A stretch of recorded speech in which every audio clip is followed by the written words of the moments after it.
करते हैं एक और वीडियो की। और ये वीडियो है चैप्टर नंबर 8 का, अंतर्राष्ट्रीय व्यापार से रिलेटेड। तो आइए जानते हैं इसके अंदर कौन कौन से महत्वपूर्ण जो प्रश्न हैं वो आपके यहाँ होने वाले हैं, तो उनके बारे में अपन बात करेंगे। ठीक है, तो उनके बारे में अगर अपन बात करें तो कौन कौन से आपके होंगे, तो यहाँ पर जो है उनके ही बारे में अपन चर्चा जो है वो करेंगे। ठीक है, तो कौन कौन से हैं और क्या क्या है तो वो अपन यहाँ पर देखते हैं। तो पहला है वस्तु और सेवाओं का स्वैच्छिक आदान प्रदान कहलाता है। तो वस्तु और सेवाओं का जो स्वैच्छिक आदान प्रदान है वो क्या कहलाता है? व्यापार कहलाता है। ठीक है, प्राचीन समय में रेशम मार्ग जो व्यापारिक मार्ग था वो दो देशों के मध्य था। किन दो देशों के मध्य? तो रोम और चीन। यहाँ पर थोड़ा सा आ गया है, तो ऑप्शन नंबर ऐसे ही है, रोम और चीन। फिर विश्व व्यापार संगठन की स्थापना कब हुई थी? तो सन 1995 में हुई थी। ठीक है, नेक्स्ट अपन चलते हैं। नेक्स्ट अपना है विश्व व्यापार संगठन का मुख्यालय कहाँ स्थित है? तो जिनेवा में स्थित है। उसके बाद में निम्न में से किस एक से व्यापारिक विश्व व्यापार का सर्वाधिक प्रवाह होता है? तो निम्न में से किसी एक से विश्व है जो सर्वाधिक होता है, तो उत्तरी अमेरिका, उत्तरी अमेरिका नहीं, यूरोप होगा। यूरोप यहाँ पर राइट आंसर होगा। आशियाना का मुख्यालय कहाँ है? तो आशियान का मुख्यालय कहाँ है? तो बताइए कहाँ है? तो जकार्ता में है। गेट का गठन कब किया गया था? तो 1948 में किया गया था। ऑप्शन नंबर है आपका सही होगा। ठीक है, बढ़ते हैं नेक्स्ट की तरफ। ये नहीं है भाई, ठीक है, यहाँ मैं हटा देता हूँ इसको। ठीक है, तो यहाँ पर ये नहीं है, आपका ऑप्शन जो है वो यूरोप ही है। ठीक है, बढ़ते हैं नेक्स्ट की ओर। नेक्स्ट है सन 2016 में विश्व व्यापार संगठन के सदस्य देश कितने थे? तो 164 थे। ठीक है, उसके बाद में अपन चलते हैं रिक्स्थान की ओर। रिक्स्थान है व्यापार का आरंभिक स्वरूप, जो व्यवस्था थी वो कैसी थी? तो विनिमय थी। ठीक है, विनिमय थी। उसके बाद में अंतर्राष्ट्रीय व्यापार की दुनिया के प्रमुख प्रवेश द्वार, तो पोताश्रय, पोताश्रय और तथा पतन। ठीक है, तो यहाँ पर पतन है, यहाँ पर पोताश्रय है। ठीक है, तो पोताश्रय और पतन जो है वो आपके यहाँ पर होंगे। ठीक है,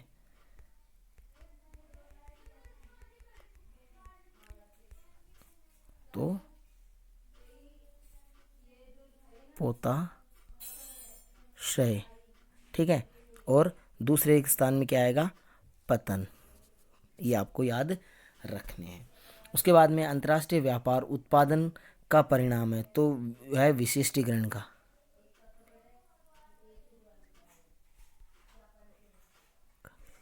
ठीक है, तो अंतर्राष्ट्रीय व्यापार जो है वो उत्पादन में विशिष्टीकरण का परिणाम है। ठीक है, उसके बाद में जो है अपन बात करते हैं चौथे रिक्स्थान की। कोचीन व कारवाड़ रिक्स्थान पतन है, तो कैसे पतन है? ये नौसेना पतन है, सेना पतन। ठीक है, तो नौसेना पतन है, तो इनको आपको याद रखना है। अब अपन देखते हैं अति लघुतरात्मक प्रश्न। तो उनकी अगर अपन बात करें तो पहला हमारे सामने है वो है अंतर्राष्ट्रीय व्यापार किसे कहते हैं? तो अंतर्राष्ट्रीय व्यापार इजी सा है, दो मतलब विभिन्न राष्ट्रों के बीच में, ठीक है, विभिन्न राष्ट्रों के बीच में जो राष्ट्रीय सीमाओं के आर पार वस्तु और सेवाओं का जो आदान प्रदान होता है वही आपका अंतर्राष्ट्रीय व्यापार है, वो कहलाता है। ठीक है, नेक्स्ट आपका हो जाएगा वस्तु विनिमय क्या है? तो वस्तु विनिमय क्या होता है? तो वस्तु विनिमय क्या होता है कि वस्तु के बदले वस्तु का आदान प्रदान ही जो है वस्तु विनिमय कहलाता है। ठीक है, यानी ये व्यापार की एक व्यवस्था थी प्राचीन समय में, जो अगर आपको कोई वस्तु खरीदनी होती थी तो उसके बदले में आपको दूसरी वस्तु देनी पड़ती थी। तो ऐसे आज जो है वो क्या कहते हैं? वस्तु विनिमय कहते हैं। आज जो व्यापार है वो मुद्रा विनिमय, यानी वस्तु के बदले में हमें पैसे देने पड़ते हैं। चलिए नेक्स्ट देखते हैं। नेक्स्ट हमारा है रेशम मार्ग क्या है? तो रेशम मार्ग क्या है? तो रेशम मार्ग क्या है? चीन से रोम के मध्य, ठीक है, एक मार्ग था जिस मार्ग से जो होकर जो है व्यापार किया जाता था। ठीक है, और इस पर जो है रेशम का ज़्यादा व्यापार किया जाता था, इसलिए इसको रेशम मार्ग के नाम से जाना जाता है। ठीक है, नेक्स्ट अंतर्राष्ट्रीय व्यापार के कोई चार आधार बताइए। तो अंतर्राष्ट्रीय व्यापार जो है इसके आधार हैं वो हैं पांच आधार हैं। नाम आपको याद रखने हैं। राष्ट्रीय संसाधनों में भिन्नता, एक, जनसंख्या कारक, दो, आर्थिक विकास की प्रवस्था 3, विदेशी निवेश की सीमा 4 और 5वां आपका हो जाएगा परिवहन। ठीक है, तो इस प्रकार से ये अंतर्राष्ट्रीय व्यापार के 5 आधार हैं। यहाँ पर आपको 4 पूछे हैं लेकिन आपको 5 याद रखने हैं। व्यापार संतुलन से क्या अभिप्राय है? तो व्यापार संतुलन है वो क्या होता है? तो देखो, व्यापार संतुलन की अगर अपन बात करें तो व्यापार संतुलन क्या होता है? तो देश के जो निर्यात और आयात होती है उनके मध्य जो कुल मूल्य है, उस कुल मूल्य के बीच में जो अंतर होता है वो अंतर ही क्या कहलाएगा? व्यापार संतुलन कहलाता है। यानी कोई देश जो है वो कितना आयात करता है और कितना निर्यात करता है, ठीक है, उसके बीच में जो अंतर होता है, ठीक है, वो अंतर ही व्यापार संतुलन कहलाता है। अगर मान लो आयात ज़्यादा है निर्यात कम है तो ऐसे में व्यापार संतुलन ऋणात्मक होगा। अगर निर्यात ज़्यादा है आयात कम है तो व्यापार संतुलन है वो धनात्मक होगा। ठीक है, नेक्स्ट, व्यापार में उदारीकरण से क्या तात्पर्य है? सॉरी, एक और आपका यहाँ पर छूट गया है, पहले ये देख लेते हैं। व्यापार में उदारीकरण से क्या तात्पर्य है? तो व्यापार में उदारीकरण से क्या तात्पर्य होगा कि व्यापार के लिए जो है अर्थव्यवस्थाओं को खोलना।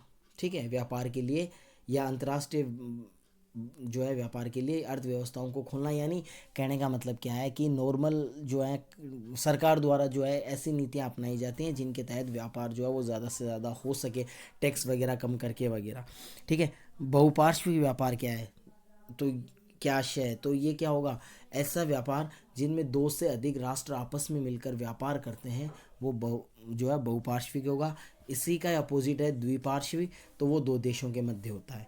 ठीक है, 2 देशों के मध्य जो व्यापार होता है इसे द्विपार्श्विक कहते हैं, और 2 से अधिक देशों के बीच में जो होता है उसे बहुपार्श्विक कहते हैं।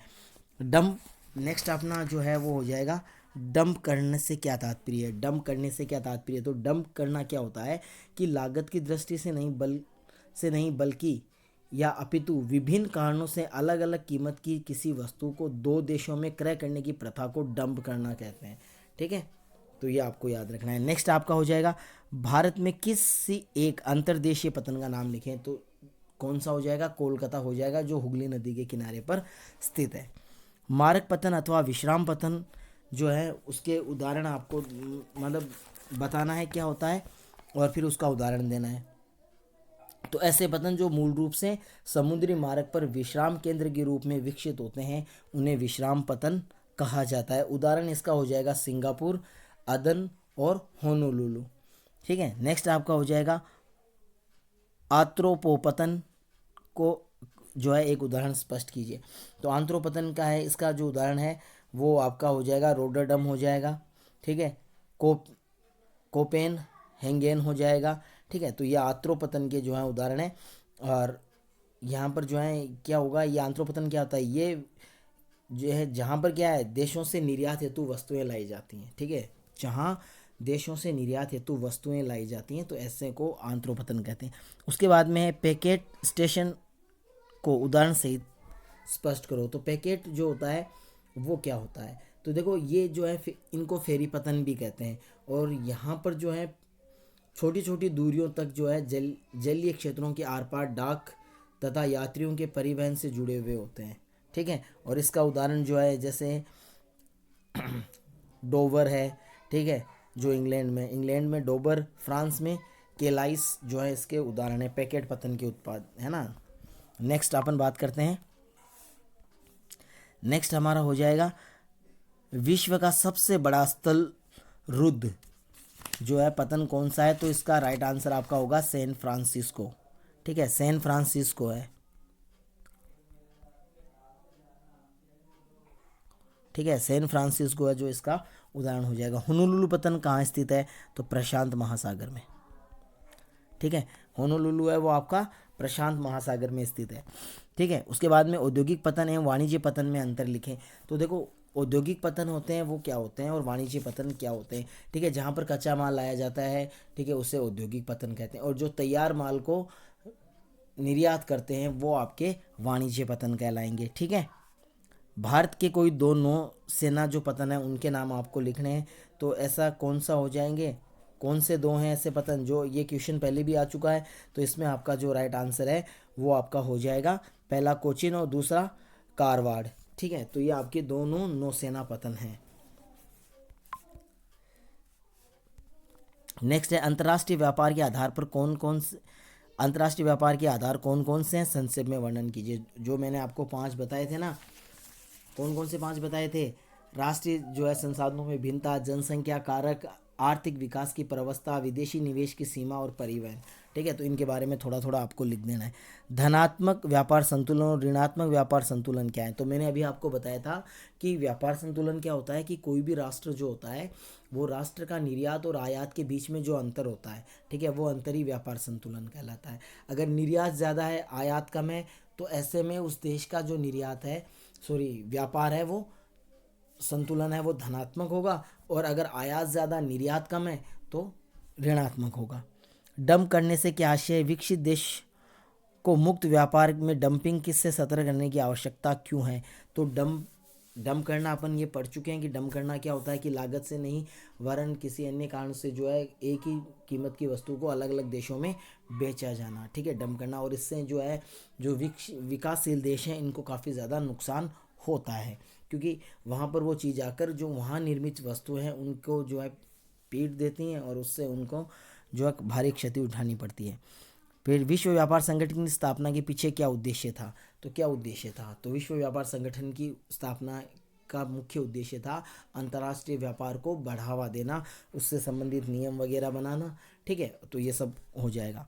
विश्व व्यापार संगठन के कार्यों का उल्लेख कीजिए। ठीक है, तो यहाँ पर आप ये दोनों एक ही प्रश्न है, इनको जो है आप विश्व व्यापार संगठन वाला जो टॉपिक है आपका वो यहाँ पर आप लिख दोगे।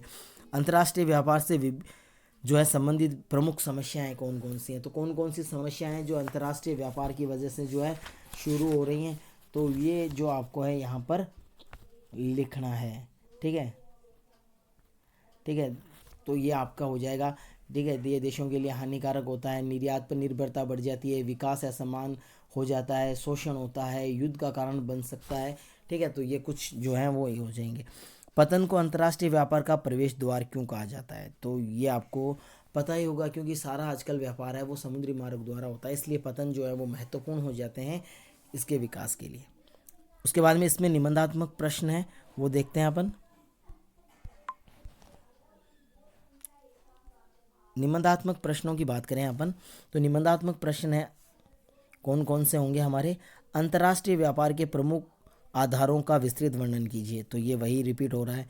विशेषीकृत क्रियाकलापों के आधार पर पतनों का वर्गीकरण कीजिए तथा प्रत्येक पतन को के दो दो उदाहरण दीजिए। तो ये आपके जो जितने भी पतन है, तेल पतन है, मारक पतन है, पैकेट पतन है, आत्रोपो पतन है और नौसेना पतन है, तो इनके बारे में आपको विस्तार पूर्वक लिखना है। अंतर्राष्ट्रीय व्यापार सभी संबंधित देशों के लिए हितकर है। उक्त कथन को स्पष्ट कीजिए। आधुनिक समय में अंतर्राष्ट्रीय व्यापार ये दूसरा हो गया, तो ये आपको अंतर्राष्ट्रीय व्यापार के बारे में लिखना है, और ये आपको जो है ये भी अंतर्राष्ट्रीय व्यापार के बारे में ही है। तो ये किस प्रकार विश्व अर्थव्यवस्था का आधार है, इन कथनों को स्पष्ट कीजिए। तो यहाँ पर ये आपके निबंधात्मक प्रश्न है, आप सबको अच्छे से देखोगे। नेक्स्ट वीडियो में फिर से मुलाकात होगी, तब तक के लिए नमस्कार, धन्यवाद।